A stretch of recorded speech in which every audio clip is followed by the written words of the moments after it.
Boa noite para quem é da noite. Boa madrugada para quem assistir mais tarde na madrugada. Bom dia, boa nascera, boa tarde. Sejam todos muito bem-vindos. Mirinha, Verônica, internautas, que as bênçãos de Jesus possam nos fortalecer na formação de mais um encontro. Hoje, Alucinações Espirituais, capítulo 17. Abençoado 24 de julho. Para quem tem parreira de uva em casa, para quem tem pé de figo e outras plantas que precisam de podar, começou anteontem, vai até depois de amanhã, a lua nova. Não, começou hoje, é hoje, dia 24. Lua nova de julho. É a melhor época do ano para podar parreiras de uva, para podar pé de figo e outras frutíferas que precisam de podas, tá bom? Meninas, sejam bem-vindas. Quem é que começa hoje? Euzinha, Oremos. vamos lá, muito boa tarde, noite, dia. Frio, né, gente? Nossa, tô morrendo de frio hoje. Então, mas tá acabando julho, e aí nós vamos chegar em agosto, vai vir um quentinho para nós, para quem gosta, né? Vamos lá, com o nosso querido Pastorino, Minutos de Sabedoria, lição 233. Contribua com sua parcela para tornar mais belo este mundo. Um pequenino gesto, uma ação insignificante, podem melhorar muito o ambiente em que nos encontramos. Elevar o entusiasmo de quem está desanimado, reanimar aquele que está desiludido. Um simples aperto de mão confiante faz renascer, por vezes, a coragem de quem estava por fraquejar. Então, contribua com algo de seu para tornar mais belo este mundo. Vamos então fazer a nossa prece. Jesus, nosso amigo, irmão, querido mestre, com o coração repleto de alegria, nos encontramos nesta tarefa de divulgação da doutrina espírita sobre as luzes do seu evangelho de amor e de luz.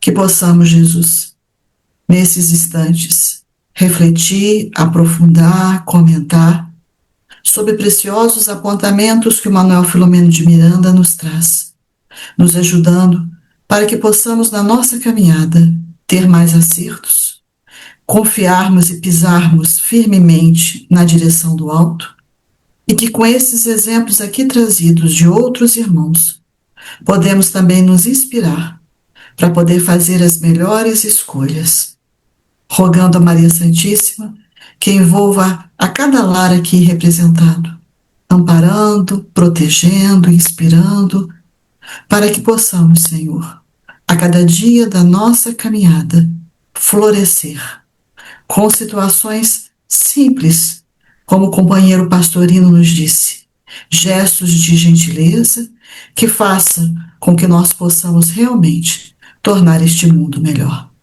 Agradecidos estamos e rogamos a sua proteção para todos nós. Que assim seja. Meninas, suas palavras iniciais. Já falou, Mirinha? Já. Tá. Eu acho que nós estamos hoje igual par de jarro, né, Mirinha? Nós combinamos o coro. Nós estamos conectada. E não foi nada combinado, né? Aí. Tá vendo só que sintonia que é? Sintonia. Mulher é assim, né? Mulher é assim, né, Mirinha? Gente, boa noite a todos. Sejam todos muito bem-vindos. Que a gente possa ter um encontro muito agradável e muito proveitoso. Muito bem. É uma alegria, então, muito grande permanecermos nessa jornada, nesse trabalho. Prepara a sua água fluidificada, tá? A minha já está aqui, ó, garrafa novinha, pronta para fazermos a parte que nos cabe no trabalho do bem. Nós vamos fazer o marketing das atividades da FEAC no encerramento, tá bom? Então, vamos passar a palavra a Verônica, esperamos que vocês tenham relido várias vezes o capítulo 16, que foi o Prova e Fracasso, e igualmente o capítulo 17, que é o de hoje, com as alucinações espirituais, nas descrições do Manuel Filomeno de Miranda. Vamos pedir a Verônica, como sempre, para fazer um retrocesso aí no capítulo 16 para nós. Então, no capítulo passado, nós ficamos sabendo um pouco mais sobre a senhora Hildegarda, que nos foi apresentada nos 2 últimos capítulos. E o Manuel Filomeno de Miranda conversa sobre ela com o Dr. Inácio. E o tema gira em torno de espíritos que, mesmo inseridos em tarefas redentoras, falham ou não conseguem cumprir os seus compromissos carnais previamente planejados, que foi o caso dela. Depois dessa conversa, eles se dirigem até o irmão Gustavo Ribeiro, que, segundo o doutor Inácio, foi um espírita de gabinete. Por quê? Porque ele desencarnou numa situação muito penosa, porque desvirtuou o seu caminho. E o doutor Inácio alerta, abre aspas, a função da doutrina espírita é preparar o ser humano para a compreensão da sua imortalidade, jamais para ajudá-lo a conquistar posições terrenas. Então, por essa fala dele, a gente já percebe que o nosso companheiro Gustavo Ribeiro queria fazer uso da mediunidade para conquistar posições terrenas, né? E o tratamento desse irmão Gustavo é um tratamento muito intensivo. E é claro que ele vai obter a sua melhora, mas isso vai depender muito do seu próprio esforço, assim como tudo na vida depende do nosso esforço para poder vencer as vicissitudes. Desafios, desafios, desafios, que, aliás, foi o tema da minha palestra, está disponível aí no YouTube, está disponível também no meu YouTube, youtube.com/Falcone Espiritismo, a palestra do dia 14 de julho, 14 desse mês, foi o dia da queda da Bastilha, aniversário, e eu falei sobre a visão espiritual dos nossos desafios. Repeti a palestra no Garcia, né? E vamos que vamos. Então vamos começar o capítulo 17º, capítulo 17, alucinações espirituais. Vocês estão achando que é só materiais, mentais? Não tem mais. Encerrada a visita a Gustavo Ribeiro, Dr. Inácio conduziu-nos a uma enfermaria onde se encontravam diversos pacientes, uns rebetados, outros agitados, todos em lamentável estado de desequilíbrio psíquico. Havia uma gritaria em frente, gargalhadas ensurdecedoras, blasfêmias, vitupérios que se misturavam ao choro convulsível e aos apelos comovedores. A enfermaria espiritual diferia pouco daquelas terrestres, caracterizadas, porém, pela limpeza e pelos cuidados especiais que eram dispensados aos pacientes. Gente, são quadros dantescos.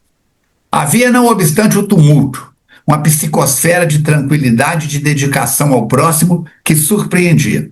Os pacientes estavam em estados variados, mas o ambiente estava tranquilo. Observando os doentes, notei que cada um permanecia no seu mundo, totalmente alienado da presença dos demais, alienado da realidade ambiental, das necessidades do seu companheiro de infortúnio do lado, dos acontecimentos à sua volta. Sob o direcionamento do médico, acercamo-nos de um leito, separado dos demais por um biombo, coberto de tecido alvinitente, e nos deparamos com um paciente desfigurado. Estereótipo do alucinado. Gritava-se, debatia-se em aflição, desesperação, como se desejasse libertar-se de agressores invisíveis que o agoniavam. Agucei a observação mental e detectei que ele lutava contra formas hediondas que o ameaçavam e logravam atacá-lo. Ante a surpresa que me fez natural, o gentil amigo, Dr. Inácio, explicou-me. Explicou que aquilo que estava acontecendo com esse irmão tratava-se de formas, pensamento, Nós já comentamos até sobre isso, né, em outros momentos, que aquilo que traz no íntimo você, aquilo ganha vida, se torna realidade e cria formas. E elas foram elaboradas por ele mesmo, durante toda a sua existência, e que ele não conseguiu se desembaraçar na Terra, e continuou com seu campo mental após a morte física. Ou seja, o desencarne não provoca mudanças bruscas. Aquilo que ele trazia enquanto encarnado, ele continua trazendo no mundo espiritual. E era tão vívida essa sua constituição que essas formas adquiriram o que? Existência. E eram nutridas pelo medo e pelo mecanismo também da consciência desse indivíduo culpada.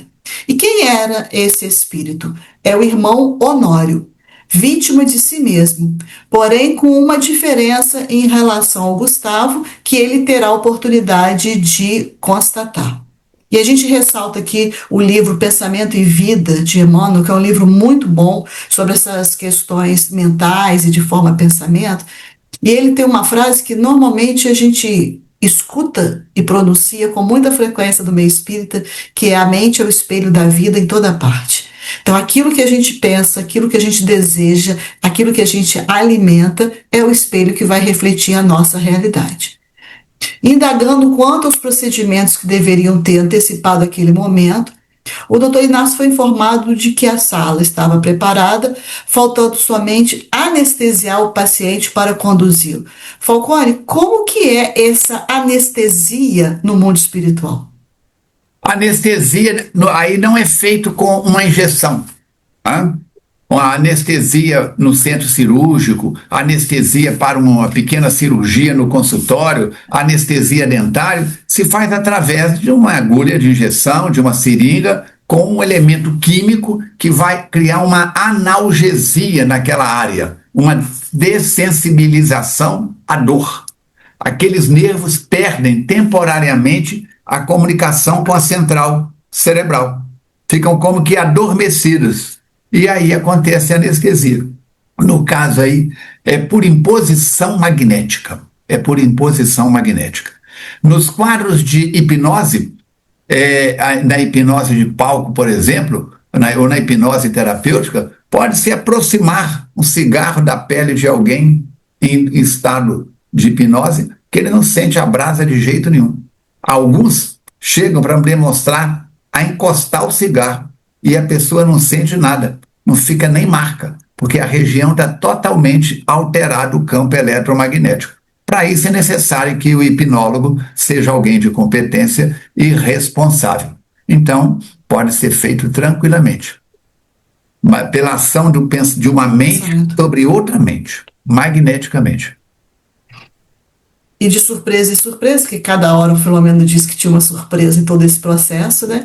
Eles saíram da enfermaria com um grupo pequeno que estava conduzindo o irmão Honório, que estava adormecido, por causa dessa anestesia que foi aplicada. E eles, então, entraram num outro recinto, suavemente iluminado, onde já se encontravam lá o Eurípides, a Dona Maria Modesto e as duas médiuns já nossas conhecidas, que já apareceram em outros capítulos, né?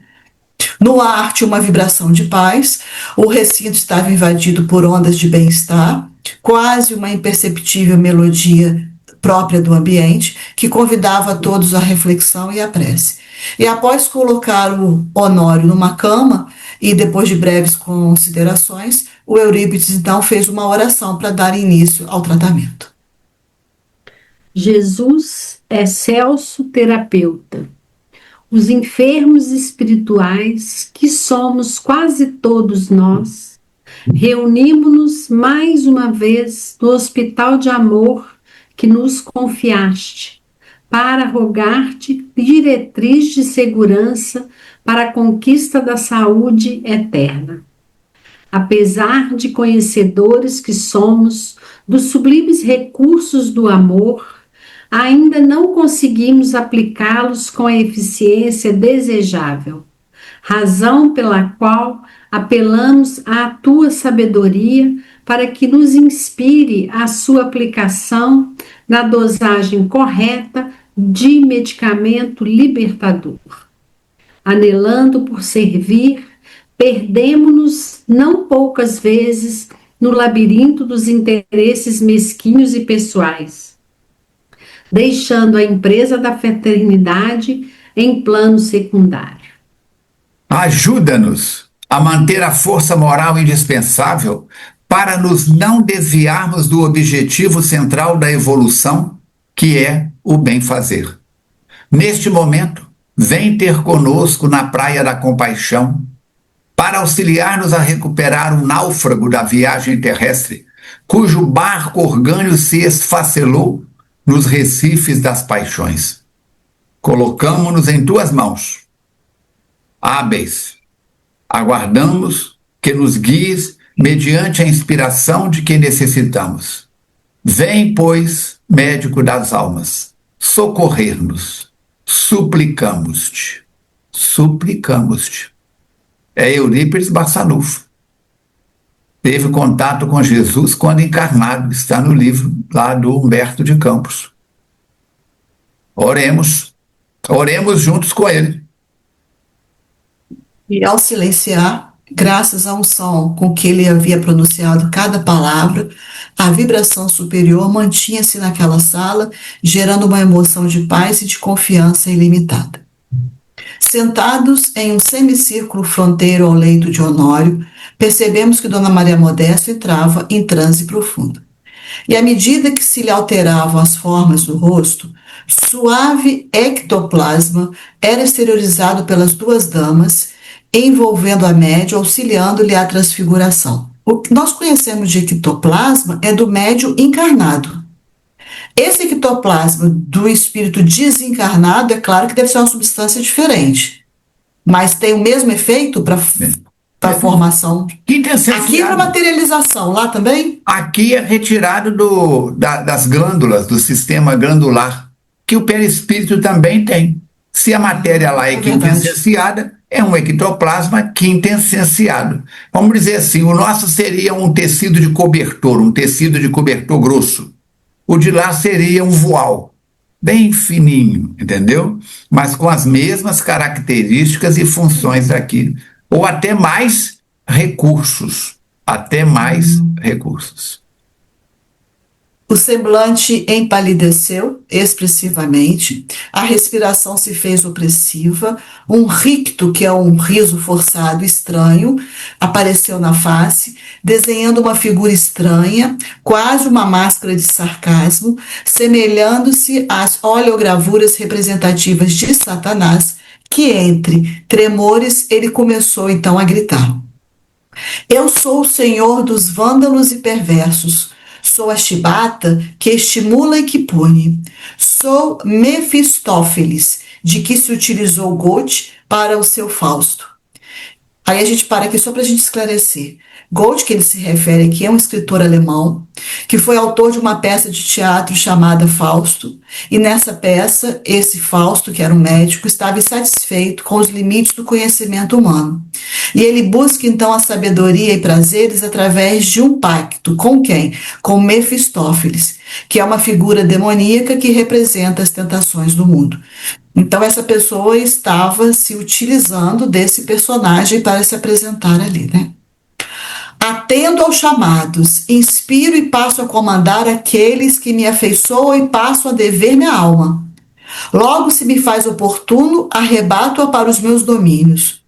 Qual é o problema que aqui se delineia exigindo minha presença? Venho espontaneamente, bem se vê, a fim de inteirar-me do que se deseja. E aí o Eurípides responde com brandura. Reconhecemos todas as prerrogativas do amigo que nos visita, o que nos constitui um grande prazer e uma honra especial, recebendo-o com carinho e muita fraternidade. E aí o espírito continua bravinho, né? Deixe de falar demais e falar desnecessariamente. O que vocês esperam de mim? E Eurípides vai lá esclarecendo o espírito. Inicialmente, trata-se de um encontro de amizade, respeitando-lhes as convicções. Desejamos esclarecê-lo que, infelizmente, o poder que você grita aí aos quatro cantos que você tem, não tem mais não. Olha o Eurípides falando com ele. Isso aqui, gente, é um esclarecimento de reunião mediúnica. porque o caro amigo é espírito criado, ora Eurípides explicando para ele, sujeito às leis que regem a vida, embora possuidor de recursos magnéticos que poderia ser utilizado de maneira mais nobre, mais útil, e ele usa para o mal, né? Aliás, apesar da sua aparente força, existe uma outra força mais poderosa que a todos nos submete. Quer dizer, não está falando que existe uma força poderosa que se submete só ao Mefistófeles, não. É a todos nós, né? Onde que eu tô? Que é aquela força que procede de Deus, que está nos seus prepostos, que está especialmente em Jesus. O Espírito responde em voz alta e vai gargalhando, porque eles vêm bem debochados, bem senhores de si. Onde estão e quais são essas decantadas forças que eu não conheço? Eu sou forte e apoio-me em mais seguro poder. Honório é meu. Eles têm aquela criatura como deles, viu, gente? E o terei pelo tempo que eu achar que devo. Eu que vou decidir isso. Porquanto assim ele quis, já que firmou comigo um pacto para todo o sempre, a partir do momento em que lhe facultei desfrutar de prazer e de gozo. Como me desincumbi da minha parte, ele terá que corresponder ao comprometido. Combinado, tratado não é caro. Aconteceu um pacto, que é aquele que aconteceu lá na história do Goethe, do Fausto. O Fausto fez um pacto e aí ele ficou preso lá, o cara. Eles fazem pactos, a gente tem que tomar um cuidado danado com esses pactos que a gente faz. Não, mas eu não faço pacto, não. Eu lembro uma vez que a gente estava na FEAC, o Armando perdeu um banco, ele tinha um banco alto. Não, o som. O Armando perdeu o som dele. Aí eu falei com ele assim, Armando, nossa, mas não achava o som, porque antigamente tinha que ligar o som sozinho assim que ele trazia. Armando, posso... Armando, eu vou rezar para Salonguinho. Aí eu falei assim, menino, você toma juízo, menino. Falei, mas por que eu não posso, Armando? Porque você conhece Salonguinho? Falei, não, todo mundo fala nele, eu falo também. Tem intimidade com ele?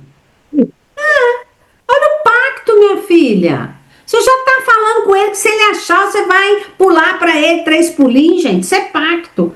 Falei, fiquei numa tristeza, nunca mais eu pude rezar para Salonguinho. E aí o Eurípides continua. Não ignoramos que o enfermo é o Gustavo, né? Manteve muita conversa, conexão mental com você, um amigo. No entanto, seu critério de razão do Gustavo estava perturbado pela insânia que já se encontrava acometido. Quer dizer, Gustavo já estava, né? Se fez pacto, se faz conexão mental com o espírito superior, não está muito bem. Embora aparente conduta equilibrada. Ele preferiu viver o seu mundo mental às experiências dignificadoras do mundo moral. Nessa fuga da realidade, conectou com um amigo que se aproveitou da sua fraqueza para infundir-lhe ideias falsas e brindar-lhes estímulos perversos. Qual ocorreu com você próprio em ocasião oportuna, quando se fez vítima de outrem mais perverso que o vem explorando. Em geral é assim, ele explora alguém, alguém explora ele, e assim é um ciclo vicioso. Lembra aquele filme que o camarada lá fez o pacto com o espírito lá? O espelho, a imagem dele no espelho envelhecia, e ele não envelhecia. O retrato de Dorian Gray, viu? O Goethe aí, da mesma forma, ele coloca o personagem dele com essa situação. Seguindo, avançando. E quem é esse explorador que se refere? Esbravejou em ruidosa gargalhada de mofa. Eu sou senhor dos meus atos e movimento-me na área que me agrada, onde sou respeitado e temido. Quer dizer, no meu pedaço, quem manda sou eu. Certamente, elucidou Eurípides, mais temido que respeitado. em razão de transitar entre cegos, fingindo possuir visão total e clara da realidade. O bicho era míope, vesgo e não sabia de nada, né, gente? Recorde-se do enunciado de Jesus ao referir-se que todo cego que conduz cegos tomba no abismo com eles. Que como Mateus fala, só cai no abismo quem chega perto do abismo. Isso, aliás, já aconteceu desde que a sua é a região da ignorância, verdadeiro abismo onde se encontram sepultadas todas as aspirações do ser. Lá é a vontade dele, acabou e pronto. Cala a boca, obedece, guarda o que você sabe e faz o que eu mando. Mas Jesus é a luz libertadora. E para ele estamos convocando neste momento, estamos convocando você neste momento aflitivo da sua vida. Dou-me conta que você não me conhece, estridulou revoltado. Lamento que não tenha informações a meu respeito. Não obstante, tenho-as em muitas em referência à sua pessoa. E porque eu sei quem é, não temi enfrentá-lo, desejando neste momento queda de braço, medir forças com o adversário. Sem perturbar-se, o mentor redarguiu. Não é nosso interesse medir forças, porque reconheço não as possuir. O pouco de que dispõe não é meu, antes me é concedido por misericórdia de acréscimo.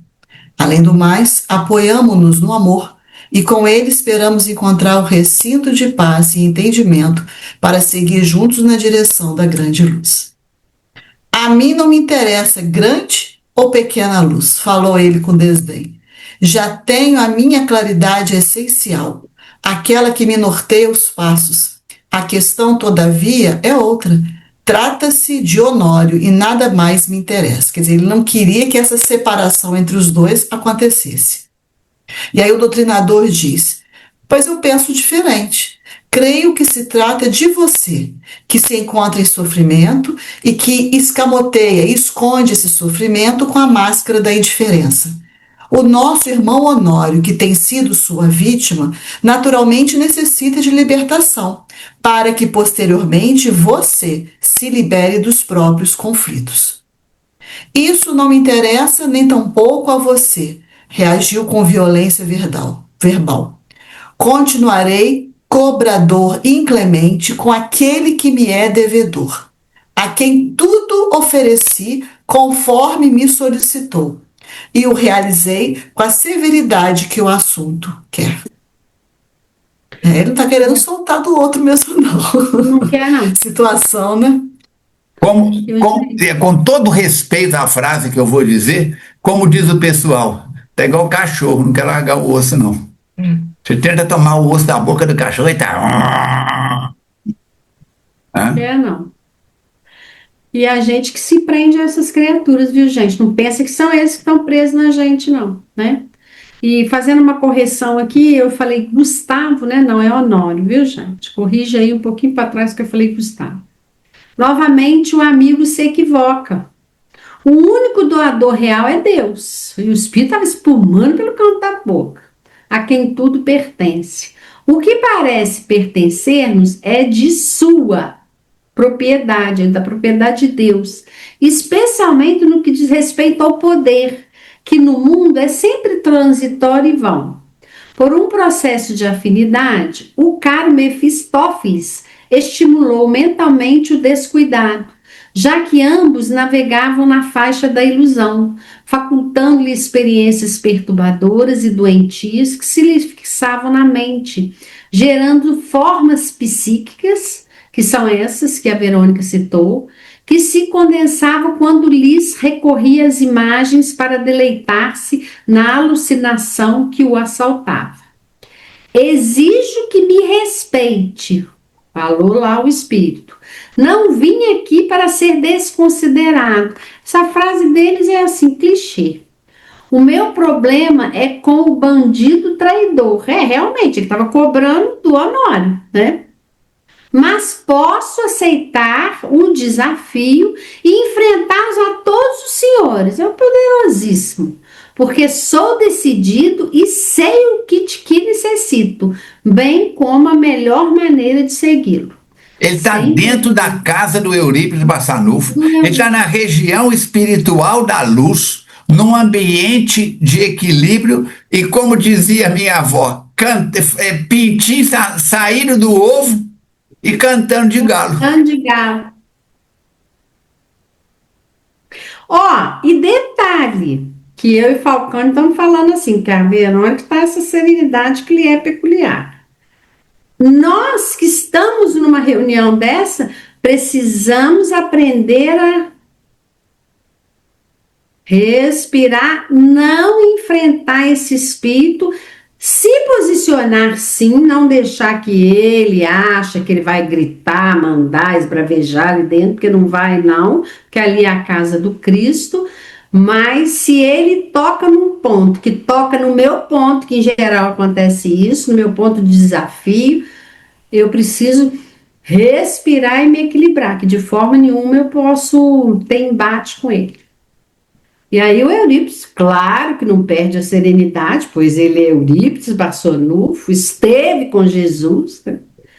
E aí ele fala, não é nosso objetivo desrespeitá-lo, submetê-lo ou intimidá-lo. O nosso guia é Jesus, que sempre conquista com amor e compaixão, jamais com violência. É mesmo, é a cara do Cristo. A sua compassiva misericórdia desce hoje sobre você. Imagine então que nesse momento os espíritos estavam dando um passe nele, de passe contra passe, como diz o Armando, desconjuro para cá, desconjuro para lá, para tirar tudo que estava travando a vida desse espírito. Desejamos esclarecê-lo que Honório, como você mesmo e todos nós somos filhos de Deus, que não nos encontramos ao desamparo. É certo que ele se comprometeu e se enganou. Todos nós, quem nunca, né? Aí ele vai falar aqui sobre lá que está em João, capítulo 8, versículo 7. Quem lhe pode atirar a primeira pedra, considerando-se isento de erro? Guarda essa frase, gente, mas não é aqui para o Honório, não é para o espírito, não é para a gente. Quem de nós pode atirar uma pedra em alguém? Qualquer tipo de julgamento, qualquer tipo, né? Se nós somos tudo com as mãos sujas de sangue, pecados, etc. Porém, através do sofrimento que se impôs, já resgatou a dívida, o Honório, estando em condições de iniciar uma nova experiência iluminativa para crescer e libertar-se da inferioridade que lhe pesa na economia moral. Quer saber de uma coisa? Seu prazo acabou, agora ele é nosso, nós vamos cuidar dele, vai cuidar da sua vida e deixa a gente em paz. É o que eu diria. À vontade a gente falar isso, mas é o que diria o cara que tivesse pavio curto igual o espírito. Porque olha a resposta que ele dá. E se eu não permitir? Ele está na casa do outro, dentro de uma colônia de luz. E está cantando de galo. Como é que faz? Interrogou o arrogante. Deus o fará através de Jesus, aquele a quem entregamos a operação dessa noite, esclareceu com tranquilidade. Você não está me enfrentando, não. Não sou seu inimigo, não. Tem gente acima de nós. O que pretendemos é que o amigo irmão, chamou ele de irmão, ele vai ficar bravo. Dê-se conta do tempo que vem sendo desperdiçado por você na ilusão de manter-se como uma personagem que não tem existência real. Opa! Esse espirro é real. Conforme sabemos, o mito do diabo está ultrapassado. Embora a loucura de alguns espíritos que desejam assumir o comportamento e dar legitimidade em um esforço insensato que vai além da fantasia. Carnaval tem diabo para tudo quanto é lado na rua. Agora tem uns arcos de cabelo com chifrinho assim que brilha, vocês já viram? Fica piscando. As meninas adoram colocar aquilo. Se elas soubessem o que estão arrumando. Ninguém foge de si mesmo, dos seus próprios arquivos mentais, das suas realizações. Neste momento, Iremos convidá-lo a recordar-se de suas experiências pessoais, levando-o numa viagem ao tempo ontem, quando se lhe instalou a ideia absurda de ser Mefistófeles. Vamos levar você para o dia que você comprou essa fantasia, ou que você teceu ela com o poder do seu pensamento. Ato contínuo, o doutor Inácio acercou-se da média e começou a aplicar-lhe energias dissolventes no centro cerebral, a fim de que a memória do espírito se desnovelasse das induções mentais a que fora submetida. Mas espera aí, a informação está no cérebro da médium ou do espírito? Gente, como é que dá a psicofonia? Aproximação do espírito do campo magnético do médium, ligação de perispírito a perispírito, cérebro a cérebro, mente a mente. É como se fossem conectados integralmente. É como uma luva sendo vestida pela minha mão. Olha aqui, ó. Essa luva passa a fazer parte da minha mão, assim como a minha mão passa a fazer parte da luva. Eu mexo com os dedos, a luva mexe. Então está mexendo aqui, no centro cerebral da médium. Por quê? Porque eles estão ligados um ao outro. Vai atuar através do sistema nervoso central dela, do sistema nervoso periférico, nos campos eletromagnéticos químicos do perispírito do dito cujo companheiro aí. Então, ao mesmo tempo, a fim de que a memória do espírito se desenovelasse das induções mentais a que fora submetida, ao mesmo tempo, pôs-se a induzi-lo ao sono profundo, usando o recurso da palavra tranquila, monocórdia repetitiva. Ele está fazendo um transe hipnótico.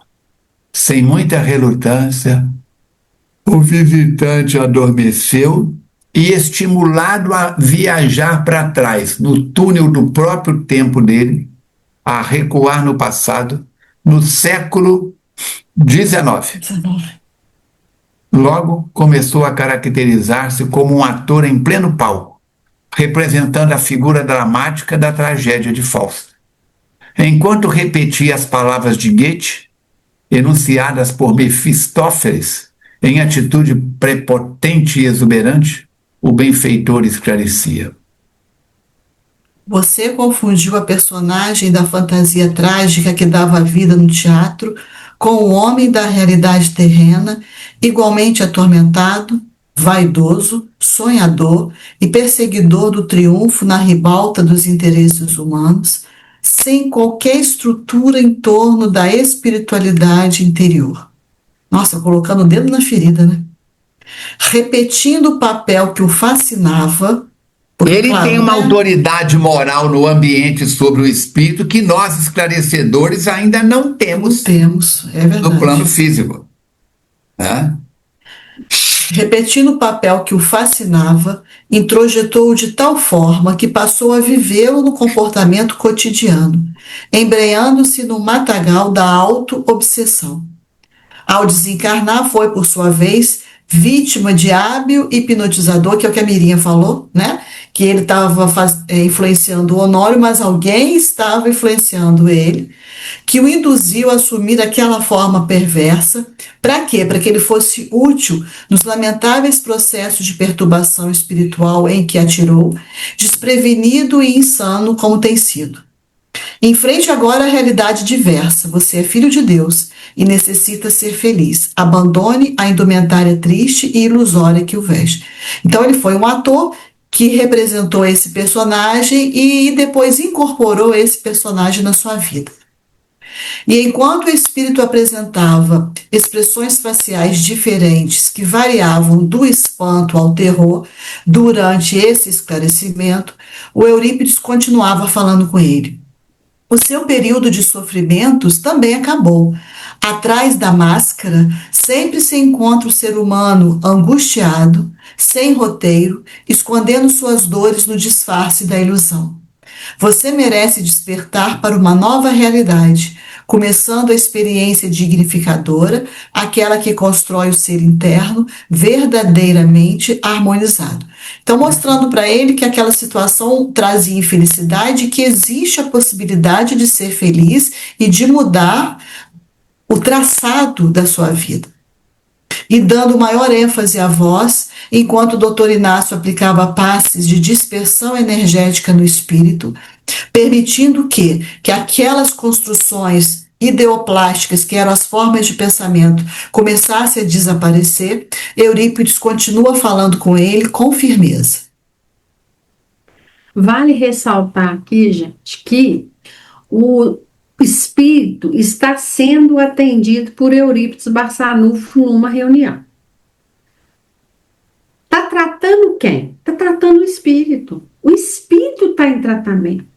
Ah, mas não está tratando o Honório? O Honório já está no hospital. Lembra disso, ele já está no Sanatório Esperança. Então, esse tratamento é direcionado para esse espírito, para ele ver se ele acorda e muda de frequência, muda de vida, porque já deu. Né? Deus está falando com ele de forma muito amorosa, muito maravilhosa, né? Não somos todos nós que temos um Eurípides para falar conosco, né? Quer dizer, ele até é um espírito privilegiado, porque o Eurípides está conversando com ele, está despertando ele para uma nova oportunidade. Ele fala: Augusto, acorde para a realidade e para a vida. Retome a sua forma humana, aquela que o vestiu durante a trajetória terrestre antes da alucinação. Saia do palco e volte para a realidade. Você está entre amigos que lhe compreendem o drama íntimo, que não vem ao acaso aqui examinar, e é muito bem recebido. Ninguém foge indefinidamente de si mesmo, nem das leis de Deus, que a todos nos alcançam, onde quer que nos refugiemos. Desperte e seja bem-vindo, meu irmão. Quer dizer, o tratamento é para ele. O espírito começou a contorcer-se na aparelhagem mediúnica delicada, a respirar com dificuldade, e enquanto se diluiu as formações da indumentária e da máscara facial, ele se foi reconstituindo e assumindo a personalidade que lhe pertencia, recurvando-se como alguém de muita idade, portador de problema na coluna, presta atenção, para finalmente, por convulsivo pranto que lhe dificultou o verbo. Quer dizer, o espírito está tanto tempo nesse jeito que quando ele volta na forma humana, tá velho, tadinho, perdeu muito tempo fazendo gracinha. Aí ele continua: acalme-se, meu amigo. Eurípides falando: todo renascimento é doloroso, especialmente quando se dá através do abandono da fantasia para a realidade. Quer dizer, da loucura para a razão. O momento ruim que ele está vivendo, voltar para a nossa realidade, aquilo que é bom para nós, isso não é fácil, não. Tudo agora é passado e você dispõe de um futuro abençoado que o aguarda. Agora é necessário repousar, dormir e sonhar com o bem, de forma que o amanhã surja das névoas do ontem com as claridades de alegria de viver. Nesse momento, então, o doutor Inácio, que prosseguia aplicando energias restauradoras de equilíbrio, desvencilhou o comunicante, o espírito, dos laços que o vinculavam ao perispírito da médium, que é aquela ligação que o Armando falou, mente a mente, perispírito a perispírito, e colocou ele em uma cama de campanha que se encontrava atrás do semiciclo, para posterior transferência para a enfermaria adequada, onde prosseguiria o seu tratamento. A gente já viu lá atrás que é um lugar que tem vários tipos de enfermaria. Então, se a gente voltar lá naquela figurinha que o Armando fez lá no primeiro capítulo, segundo, a gente pode pensar, ele está aqui, ele está situado aonde ele precisa. Você, caro internauta, cada um de vocês, se já participaram ou se participam de reuniões mediúnicas sérias, porque infelizmente tem aquelas não sérias, o que nós estamos mostrando aqui através da obra do Filomeno, você já está mais ou menos acostumado com isso. Agora, você que nunca entrou numa sala de reunião mediúnica numa instituição espírita, está tendo oportunidade de saber o que esse povo reúne lá, 10, 15, 20 pessoas fechadas numa sala. Para quê? Para isso que está aí. Da mesma forma que a doutora Maria Modesta, que foi médium na Terra, continua médium no mundo espiritual, está dando passividade para outro espírito, médiums às reuniões mediúnicas também têm a mesma função. Ainda sobre o clima psíquico de júbilo ante o êxito do cometimento espiritual com o irmão Augusto, Honório despertou o chamado por Eurípides, logo assumindo a postura alucinada. As formas de pensamento que o exauriam, em terrível processo de vampirização das suas energias espirituais, assomaram ao consciente e ele começou a delirar, assumindo posturas grotescas, escabrosas, que eram os resíduos, a borra dos seus conflitos morais e sexuais em desalinho, vivenciados pela mente atormentada. Utilizando-se das bênçãos do clima psíquico, uma das damas presentes, a senhora Ernestina, visivelmente mediunizada, levantou-se e aproximou-se do enfermo. Irradiava a mirífica luz que a banhava toda em tom prata, violáceo, espraiando-se pelo pequeno recinto e dando-lhe uma tonalidade especial. Nesse comenos, Eurípides assinalou: Honório, você já não se encontra no corpo no qual se refugiava. É um espírito liberto da matéria, mas preso às sensações. Você já não necessita das imagens delirantes para encontrar o prazer. Enquanto não mudar de atitude perante a vida, descobrindo outros valores, permanecerá nesse estado de loucura. Acorde, desperta, ó tu que dormes, para a realidade da qual está instalado e passe a vivenciá-la. E segurando suas mãos com muita firmeza, ele impôs: acorde, abandone por momentos breves que sejam as fantasias sexuais e os devaneios mentais. Desperte, nós lhe ordenamos em nome de Jesus, o Cristo. Do terapeuta, à medida que a voz assumia a expressão enérgica, porque nesse momento precisava de ter essa firmeza, essa energia, ondas sucessivas envolviam o enfermo, para diluir as imagens mentais que permaneciam como verdadeiro envoltório em torno da sua cabeça. E ele, nominalmente convocado, pareceu despertar.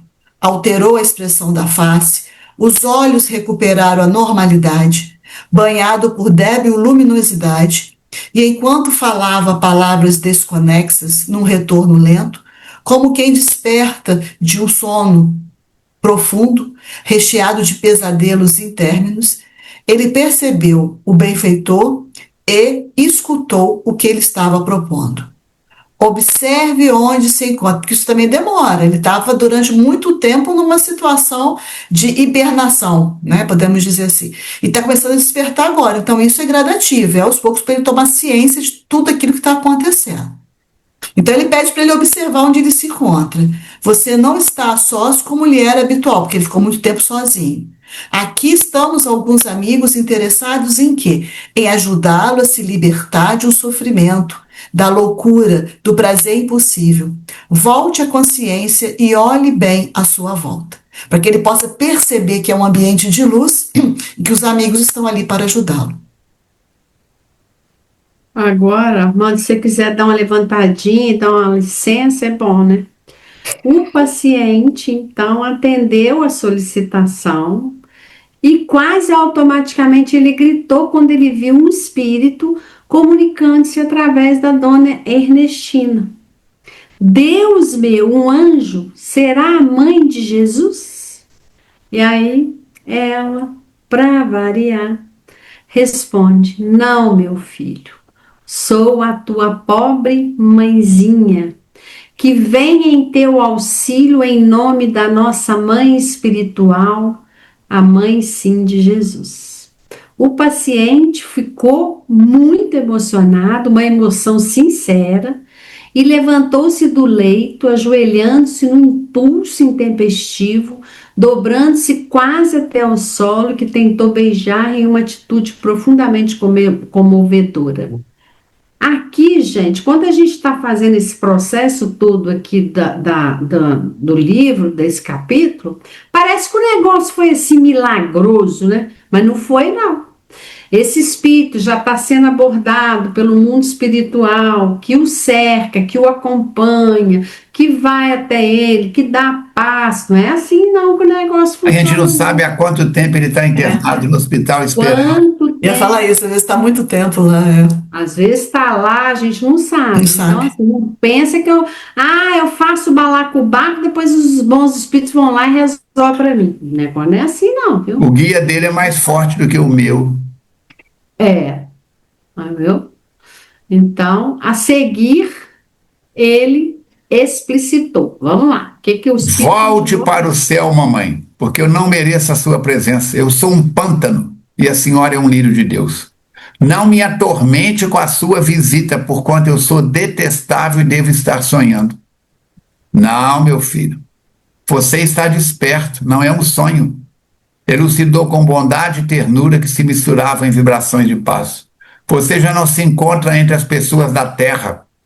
A morte do corpo, essa benfeitora de todos nós, trouxe-o para o reino da verdade, onde nada permanece oculto e as oportunidades de elevação se apresentam enriquecedoras. O palavreado, gente, é de uma beleza extraordinária. As aflições deveriam ter ficado com o corpo que já se desfez, mas você as trouxe no seu mundo íntimo, fechado à luz do discernimento e da confiança, irrestrita em Deus. Agora devem cessar suas aflições. Honório chorava e sorria, num misto de tristeza profunda e de alegria que eu tomava. Enquanto isso, após uma breve pausa que deveria auxiliar a absorver as considerações, a mãezinha prosseguiu. Visitei-o durante os longos anos da nossa separação física, mas você não me pôde identificar. A solidão que esteve atirada por vários fatores, em vez de direcionar-lhe a mente para Deus e para a paz, empurrou-o para fugas espetaculares no rumo do delírio e das abjeções morais. Não desejamos julgar-lhe a conduta. Apenas queremos informá-lo que tudo isso agora é passado. Mas o futuro sorri-lhe mil possibilidades de refazimento, de renovação, de trabalho edificante. Você nunca esteve realmente a sós. Essa frase é muito consoladora. Quanto nos foi possível, procuramos infundir-lhe ânimo ante as vicissitudes e inspiração para suportar o fardo da soledade, que necessitava por imposição evolutiva. Optando pelos desvaneios, associou-se a espíritos vulgares, que o exploraram psíquica e fisicamente, enquanto o auxiliavam no banquete da perversão moral. Mas agora tudo começa a mudar. Permaneça atento e levante-se, meu filho, para refundirmos nossas energias em um abraço de inefável amor. Ô, João, eu estava aqui pensando, que até já me perguntaram isso e eu fiquei assim querendo saber. Tem pessoas que não têm essa amorosidade, esse romantismo com a mãe, não. Então vem um outro espírito, tipo o pai, a avó, não é? Porque assim, Vem alguém que tenha ascensão moral sobre ele. Pode ser um amigo. Amorosidade. Pode ser um amigo, um sacerdote digno, um pastor digno, um monge budista digno, um amigo da família, mas alguém que quando ele vê, faz o bicho envergar, que nem bambu no vento. Porque não adianta vir uma mãe, ainda que tenha ascensão moral, mas que eu não tenha. Eu tô lá no umbral, vamos falar assim. É como alguém conversando em outro idioma. De onde está esse povo que está esgorado, que nesse bisarau, que está escondendo, que está escondendo do carro, tio Javete? Você não entendeu nada. Você não sabe se eu te xinguei, se eu te elogiei, se eu te joguei para cima, se eu te joguei para baixo. Agora, se você entender a língua. Sintonia com aquela criatura, além da soberania. Sintonia verbal, sintonia moral, sintonia de conhecimento, de relacionamento. É porque muitas das vezes A gente, ainda mais nos dias de hoje, que aquele podcast daquele meu amigo, ele fala da banalização. E ele tem falado muito da romantização das mães, do que a gente considera como mãe, mas teve casos lá que ele citou, muita gente fala, mas eu não tenho isso com a minha mãe. Mas não tem que ter, não, são espíritos, que às vezes não são afins, né? Você tem que pensar o seguinte: também pode vir um espírito totalmente diferente da família dele, mas de um padrão evolutivo que Vai mexe fazer, com os tecidos dele. sim. A veneranda entidade dobrou a médium, distendeu os braços e auxiliou o filho a levantar-se. Tremendo como varas verdes, foi abraçado pela genitora, enquanto apoiava a cabeça suarenta e dorida nos ombros maternos, soluçando e balbuciando: eu não sabia, eu não sabia. Jesus, meu filho, falou a nobre visitante, é o nosso caminho para a verdade e para a vida. Busque-o em suas reflexões, siga-o em seu comportamento mental e suas atitudes espirituais. É sempre tempo para recomeçar e para servir. Achei tão bonito isso, né? Para a gente ter essa esperança de que é sempre tempo para recomeçar e para servir. Não se detenha. Tanto quanto me esteja ao alcance, virei visitá-lo. Por quê? Porque estagio em outro campo de atividade que não está nessa cidade. Situação bem semelhante com a de André Luiz, a mãe dele, né?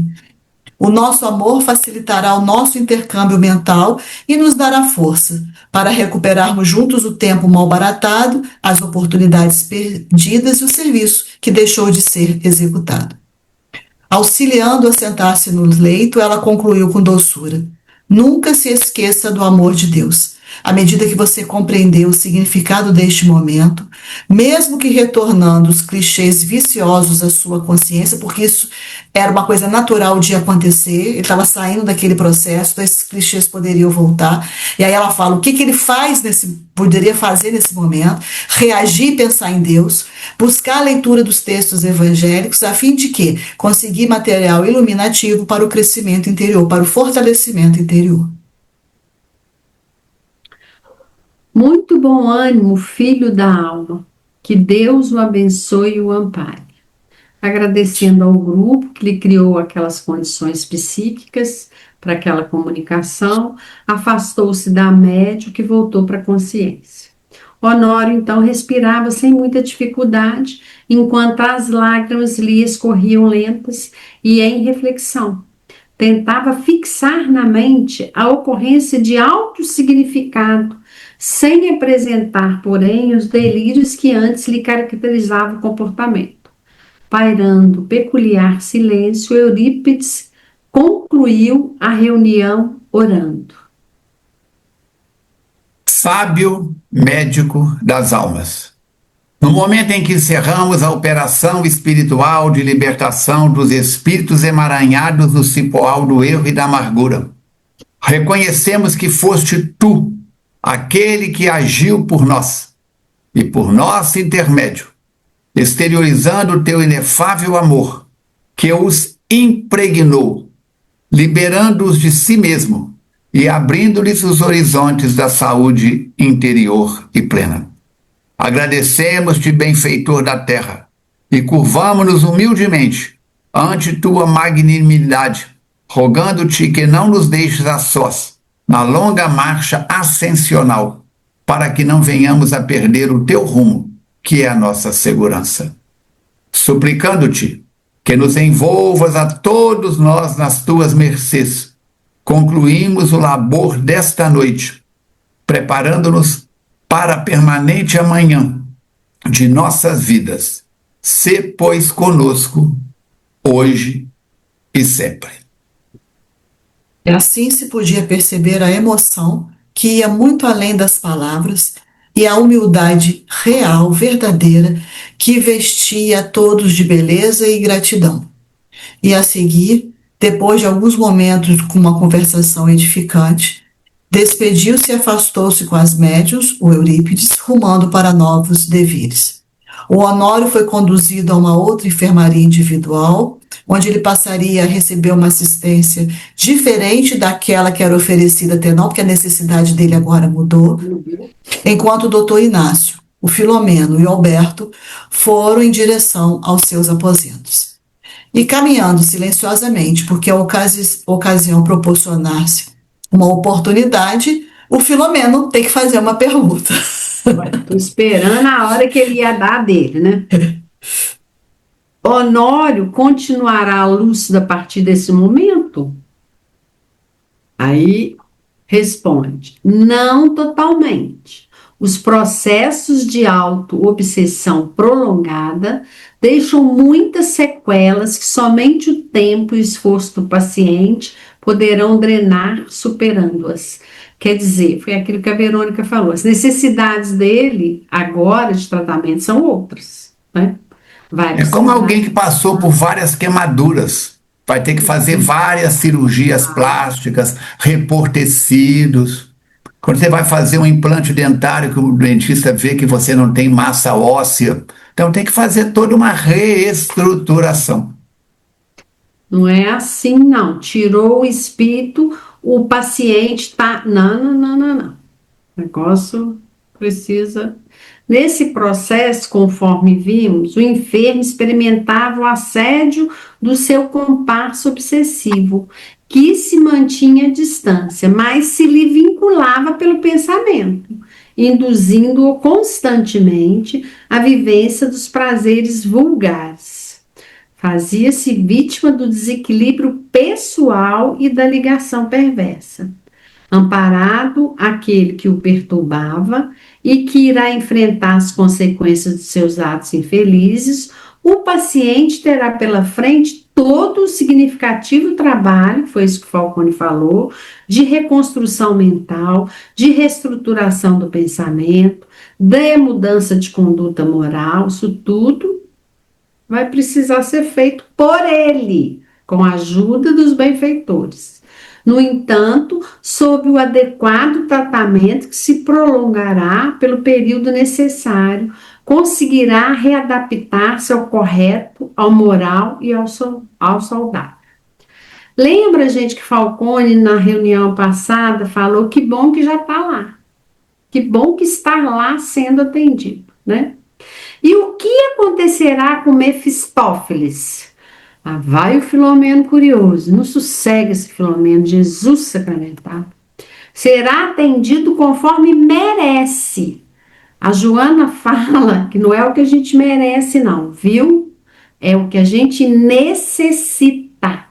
Por sua vez, desligando-se do outro comparsa mais inditoso, que é aquele que influenciava ele para ele influenciar o Honório, que dele se utilizava para processos vulgares dessa natureza. Nosso relacionamento de criaturas umas com as outras produz efeitos correspondentes aos graus de vinculação. Quando auxiliamos alguém que passa a contribuir positivamente no grupo social em que se encontra, os juros de amor são-nos também acrescentados, porquanto o importante é o ato inicial da ajuda. Muito legal. A gente não paga só não, viu, gente? Para de bobagem.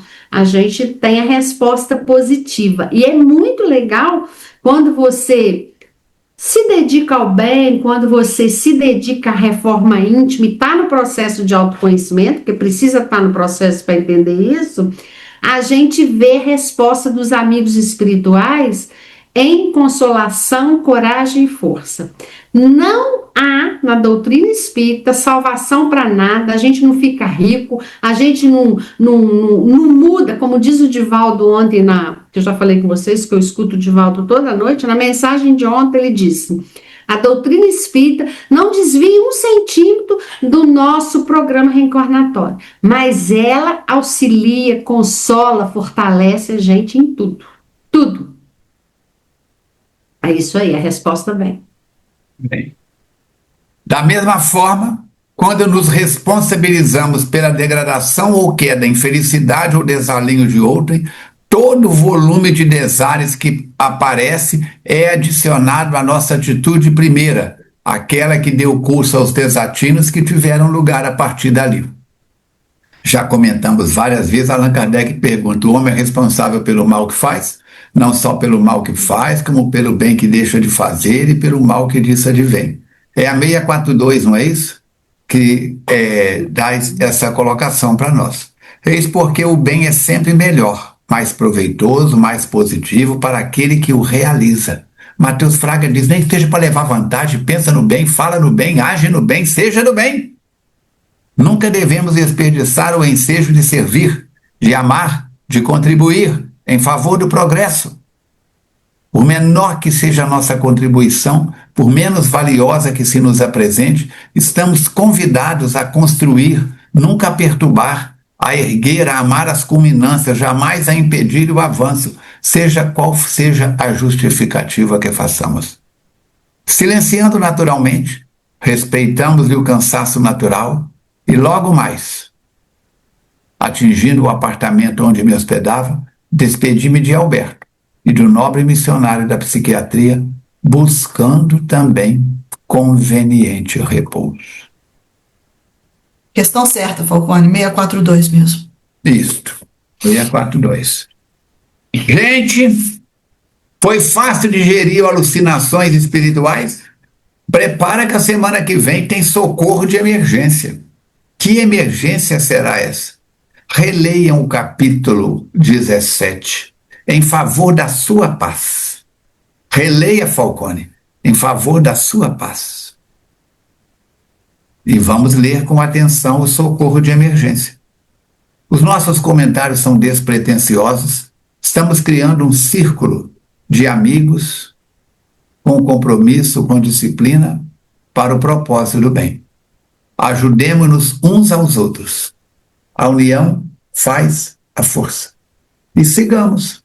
Porque se hoje são estes personagens que estão aí, amanhã, sem nenhuma pretensão do que eu vou falar, nós poderemos estar, no tempo certo, num trabalho desse. Poderemos estar na condição de hóspedes, mas poderemos estar nas condições juntos com Mateus, Dona Anita, Irmã Clarissa, trabalhando no bem. Não vai depender deles. Vai depender da Verônica se cuidar melhor, da Mirinha se arrumar melhor, do Falcone se ajeitar melhor. Não é melhorar o cabelo, clarear, escurecer, trocar de óculos, encher os anéis, os dedos de... Não, mudança de dentro para fora. Você pode, querido internauta, nós podemos desencarnar em situação muito melhor do que quando aqui chegamos. Mas está no Evangelho. Ajuda-te e o céu te ajudará. Vamos lá? Eu falei que eu ia fazer o marketing. Então, vamos trabalhar. Dia 1º de agosto, SOS Preces completa 31 anos. Dia 4 de agosto, segunda-feira, vamos abrir o 38ª Frente de Estudos na FEAC. Livro dos Médiuns, das 15h15 após as 15 horas. Das 15 horas e 15 minutos às 16 horas e 15 minutos, após o grupo de estudos da Verônica, que funciona das 14 às 15. Neste horário também está acontecendo na FEAC o atendimento do SOS Preces 32361122 e o atendimento fraterno. No dia 23 de agosto, o SOS Preces, o telefone vai ficar mudo o dia inteiro. Por quê? Haverá um novo curso para plantonistas, uma reciclagem convocando todos os trabalhadores ativos e inativos que queiram voltar para o SOS Preces, porque até o fim do ano passaremos de 4 linhas para 6 linhas. O número de telefonemas está aumentando. Se você tiver condição de colocar folder do SOS Preces na sua loja, no seu trabalho, no seu grupo de estudos, telefona para mim, telefona para o meu consultório 32316000, fala com a minha secretária, deixa os seus dados, você quer 50, quer 100, quer 200, desde que não seja para guardar na gaveta, eu mando para vocês, tranquilamente, para que isso seja multiplicado. Então, dia 23 de agosto, se você mora em Juiz de Fora e quer ser plantonista, venha. No mesmo dia 23 de agosto, teremos o início de mais um curso básico de doutrina espírita às 18 horas. Leia pelo menos 3 vezes o capítulo anterior, o capítulo de hoje, pelo menos 3 vezes o próximo capítulo e vamos trabalhar, tá? Entra no YouTube, gostou? 3C, curte, compartilha, comenta. E vamos que vamos, juntos e misturados, tá bom? Jesus te abençoe a todos nós, sua água está fluidificada. Ah, Falcone, eu estou assistindo fora do horário convencional. Assiste do mesmo jeito. Agradecemos a Jussara, agradecemos ao nosso caro Chaves, a toda a equipe da Multimídia e de todas as equipes da FEAC. Deus abençoe o seu lar, o seu trabalho, a sua vida, a sua família e as suas atividades no movimento espírita. Verônica e Mirinha, suas palavras finais. Agradecendo o carinho de todos. Nós temos sempre recebido manifestações muito carinhosas daqueles que nos acompanham e que isso nos fortalece para continuarmos a tarefa. Uma ótima semana para todos e até a quinta-feira que vem. Ai, gente, que Jesus aqueça os nossos corações, né? Já que o planeta Terra está esfriando a nossa alma. Mas tá bom, né? Vamos em frente. Até semana que vem, se Deus quiser e Ele quer. Amigo e mestre Jesus, espíritos bons que nos assistem e protegem. Que assistem e protegem o lar de cada internauta que faz parte do nosso grupo. Daqueles que estão presentes, daqueles que vão assistir a posteriori. Que abençoe o nosso Divaldo no mundo espiritual, o nosso Manel Filomeno de Miranda no mundo espiritual, Eurípides Barçanufo, Dona Maria Modesta e todos os demais espíritos que trabalham no bem, em favor daqueles que estamos na retaguarda, nas provas, expiações, exames e avaliações encarnados. A sua paz, mestre, para cada um de nós, por extensão, para as instituições espíritas de Juiz de Fora, para todo o trabalho realizado pelas pessoas voltadas para ti e para aqueles que não te conhecem, que possam seguir exemplos nobres. Abençoa o nosso Brasil, todos os países do planeta Terra, o nosso sistema solar, a Via Láctea. Dando graças a Deus e agradecendo sempre, encerramos o nosso estudo dessa noite. Queridos irmãos, queridas irmãs, obrigado pela companhia, obrigado por assistirem. Se gostou, curte, compartilha, comenta, para que o algoritmo possa levar a maior número de pessoas. E vamos que vamos, juntos e misturados. Até de repente, se Deus quiser e Ele quer.